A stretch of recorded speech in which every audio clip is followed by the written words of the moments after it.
السلام علیکم ورحمۃ اللہ وبرکاتہ۔ الحمد للہ رب العالمین، والصلاة والسلام علی سید الانبیاء والمرسلین وعلی آلہ الطیبین الطاہرین واصحابہ الاکرمین اجمعین۔ فقد قال اللہ تعالی فی شأن حبیبہ الکریم: ان اللہ وملائکتہ یصلون علی النبی یا ایہا الذین آمنوا صلوا علیہ وسلموا تسلیما۔ اللہم صلی علی سیدنا و مولانا محمد وعلی آلہ واصحابہ افضل صلواتک وعدد معلوماتک وبارک وسلم صلاۃ و سلاما علیک یا رسول اللہ صلی اللہ تعالی علیہ وسلم۔ اللہ رب العزت کا بے انتہا شکر و احسان ہے کہ اس نے ہمیں حضور سید عالم نور مجسم صلی اللہ علیہ وسلم کی امت بابرکت میں پیدا فرمایا، اور کرم بالائے کرم اپنے محبوبوں کے آستانوں سے اور ان کے مبارک ارشادات و تعلیمات سے مولا تعالیٰ نے ہمیں جڑنے کی توفیق اور سعادت نصیب فرمائی۔ محترم ناظرین کرام، بزم طلباء قدیم و محبان جامع نظامیہ جدہ کی جانب سے ہفتہ واری یہ پروگرام خواجگان چشت کے مبارک ملفوظات کے سلسلے میں درس ہشت بہشت راہ سلوک و تزکیہ نفس کے نام سے آپ کی خدمت میں پیش کیا جاتا ہے، جس میں خواجگان چشت کے مبارک ملفوظات سننے سنانے کی ہم سعادتیں اور برکتیں حاصل کرتے ہیں۔ اور ہشت بہشت کتاب میں سے پہلی جو کتاب ہے انیس الارواح، جو کہ حضور خواجگان حضرت خواجہ عثمان ہرونی رحمۃ اللہ تعالی علیہ کے مبارک ملفوظات کا مجموعہ ہے، اور ان مبارک ملفوظات کو جمع فرمایا ہے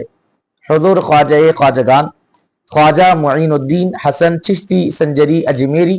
غریب نواز رحمۃ اللہ تعالی علیہ نے۔ اس کتاب سے سلسلہ وار ہم استفادہ کر رہے تھے، 9ویں مجلس تک ہم نے پڑھنے کی برکتیں حاصل کی۔ آج 10ویں مجلس کا آغاز کرتے ہیں، اور ابتدا میں ہی یہ بات ہم کرتے چلیں کہ اس 10ویں مجلس میں حضرت نے 3 عنوانات پر گفتگو فرمائی۔ ایک تو مصیبت سے متعلق، اور دوسرا عنوان پانی پلانے کی فضیلت کے حوالے سے ہے، اور تیسرا عنوان لڑکیوں کی بچیوں کی ولادت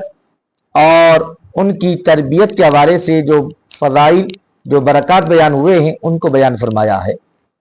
پہلا عنوان مصیبت سے متعلق ہے، جیسے کہ غریب نواز رحمۃ اللہ تعالی علیہ اس مجلس کا آغاز فرماتے ہوئے ارشاد فرماتے ہیں کہ سخن در مصیبت افتاد بوت، کہ اس 10ویں مجلس میں مصیبت سے متعلق مصیبت آئے تو اس کے متعلق گفتگو ہوئی، بلفظ مبارک راند کے عبداللہ انصاری رضی اللہ عنہ روایت کر از پیغامبر علیہ السلام: ہر کے در وقت مصیبت بانگی یا نوحے کنت آن کف است۔ حضرت خواجہ عثمان ہرونی رحمۃ اللہ تعالی علیہ مصیبت میں جو نوحہ کرتے ہیں، مصیبت میں جو آوازوں کو بلند کرتے ہیں، مصیبت میں کسی تکلیف کے آنے پر تکالیف کا اظہار کرتے ہیں، تو اس کی برائی کے حوالے سے حضرت نے گفتگو فرمائی، اور اس کی یعنی مصیبت کے آنے پر جو اپنی آوازوں کو بلند کرتے ہوں اور نوحہ وغیرہ کرتے ہوں تو ان کی خرابی کیا ہے اس کا ذکر فرمایا ہے۔ سب سے پہلے تو ہم یہ بات اچھی طرح جان لیں کہ بحیثیت مسلمان ہمارا عقیدہ اور ہمارا نظریہ یہ ہونا چاہیے کہ ہر اچھی اور بری چیز مولا تعالیٰ کی جانب سے ہوتی ہے۔ مومنوں کے لیے ہر اچھی چیز بطور نعمت خداوندی ہے، بطور فضل خداوندی مومنوں کو عطا کی جاتی ہے، اللہ اپنے بندوں کو عطا فرماتا ہے۔ اور مومنوں پر مصیبت بھی آتی ہے تو بھی وہ مصیبت مومن کے لیے بظاہر تکلیف کا باعث تو ضرور ہے، لیکن حقیقت میں وہ مصیبت و تکلیف بھی یقیناً مومن کے لیے خیر کا باعث ہوتی ہے، جیسے کہ بتایا گیا کہ سورہ علم نشرح میں پروردگار عالم ارشاد فرماتا ہے کہ فَإِنَّ مَعَ الْعُسْرِ يُسْرًا إِنَّ مَعَ الْعُسْرِ يُسْرًا، کہ یقیناً تنگی کے بعد راحت ہے اور یقیناً تنگی کے بعد راحت ہے۔ ان دو آیات مبارکہ میں مولا تعالیٰ نے دونوں موقعوں پر تنگی کے بعد راحت کا ذکر فرمایا ہے۔ یعنی ہونا تو یہ بھی تو ہو سکتا تھا کہ پہلی آیت میں یہ فرمایا جاتا کہ تنگی کے بعد راحت ہے، اور دوسری آیت میں یہ فرمایا جاتا کہ راحت کے بعد تنگی ہے، یعنی ایک کے بعد ایک یہ چیزیں آنے والی ہیں۔ اگر کبھی تم تکلیف میں ہو تو یہ اطمینان رکھو کہ راحت بھی پہنچنے والی ہے، اور اگر راحت میں ہو تو پھر اس بات کا یہ تیار بھی رہو کہ مصیبت بھی آنے والی ہے، تکلیف بھی آنے والی ہے۔ لیکن آیت مبارکہ دیکھیں، دونوں آیات مبارکہ میں مولا تعالیٰ نے ایک ہی بات بیان فرمائی کہ تنگی کے بعد راحت ہے، تنگی کے بعد راحت ہے۔ اس حوالے سے مفسرین کرام ارشاد فرماتے ہیں کہ مولا تعالیٰ نے تنگی کے بعد راحت اور پھر دوسری آیت میں بھی تنگی کے بعد راحت کو جو بیان فرمایا ہے، اس سے راحت اور آسانی میں اضافہ اور آسائش میں آسانیوں میں اضافے کی طرف اشارہ ہے۔ یقیناً تنگی آئی تو پھر اسی کے ساتھ تمہیں راحت اور آسانی آنے والی ہے۔ اور کمال درجے کی بات یہ ہے کہ مولا تعالیٰ نے جو مفسرین کرام نے جو لطیف باتیں بیان فرمائی ہے، اس کی طرف اشارہ کرتے ہوئے اپنی بات کو آگے بڑھاؤں کہ مولا تعالیٰ نے دونوں جگہوں پر آیتوں کا اختتام راحت پر فرمایا ہے۔ یہ فرمایا کہ تنگی کے بعد راحت ہے، تنگی کے بعد راحت ہے، یعنی دو مرتبہ یہ تسلی دی گئی کہ تمہیں تکلیف آئے تو پھر یہ اطمینان رکھو کہ تمہارے لیے بہت جلد راحت کا بھی انتظام ہوگا، بہت جلد اللہ کی طرف سے راحت بھی تم کو پہنچے گی اور بڑی نعمتیں اور خیر تم کو حاصل ہوگا۔ تو دونوں آیتوں کے اختتام پر راحت کا ذکر فرمانا، اس جانب بزرگوں نے ارشاد فرمایا کہ یقیناً کسی بھی وقت کی ابتدا میں تکلیف ہوگی، لیکن اس کا اختتام اور اس کی انتہا یقیناً راحت اور خیر پر ہوگی۔ یعنی یہ تصور نہ باندھا جائے کہ اب تکلیف ہے تو راحت آئے گی، پھر راحت بھی تھوڑے دن کے بعد گزر جائے گی، بلکہ بتایا گیا بزرگوں کی جانب سے کہ کسی بھی وقت یا کسی بھی چیز کی ابتدا میں تکلیف آئے گی، یقیناً اس کا آگے بڑھنے کے بعد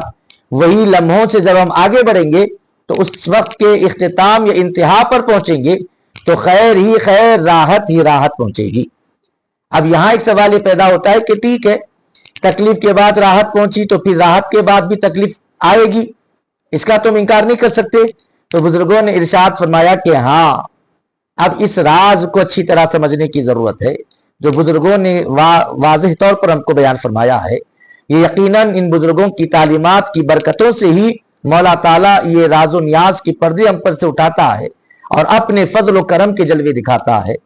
بزرگوں نے ارشاد فرمایا کہ ہاں، تکلیف کے بعد جیسے راحت آتی ہے ویسے ہی راحت کے بعد تکلیف آتی ہے، لیکن جس پر ایک مرتبہ تکلیف آ جائے اور اس کے بعد وہ راحت اس کو پہنچ جائے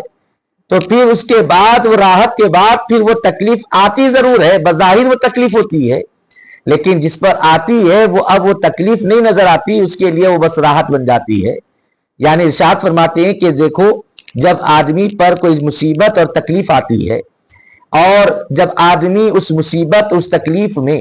اللہ کی ذات پر توکل کرتا ہوا، اللہ کی ذات پر بھروسہ کرتا ہوا، مولا تعالیٰ سے اپنی لگن لگاتا ہوا، اپنی نسبت کو جوڑتا ہوا، اس پر صبر کرتا ہے تو مولا تعالیٰ اس تکلیف پر، اس مصیبت پر صبر کرنے کی برکت سے اس کی قوت برداشت کو اتنے بڑھا دیتا ہے کہ اب آنے والی زندگی میں جب اس مولا کی طرف سے راحتیں آتی ہیں تو وہ تو راحت ہے ہی، اس کے بعد کوئی اور تکلیف بھی آتی ہے تو مولا تعالیٰ اپنے فضل و کرم سے جب قوت برداشت کو بڑھا دیتا ہے تو وہ اور بھی مصیبتوں کو برداشت کرنے کی اس میں طاقت پیدا ہو جاتی ہے، اور جو مصیبت جو حد تک ہوتی ہے اوروں کے لیے وہ بڑی مصیبت نظر آتی ہے، لیکن جس پر بیتتی ہے وہ اس کے لیے وہ مصیبت آسان کر دی جاتی ہے۔ یقیناً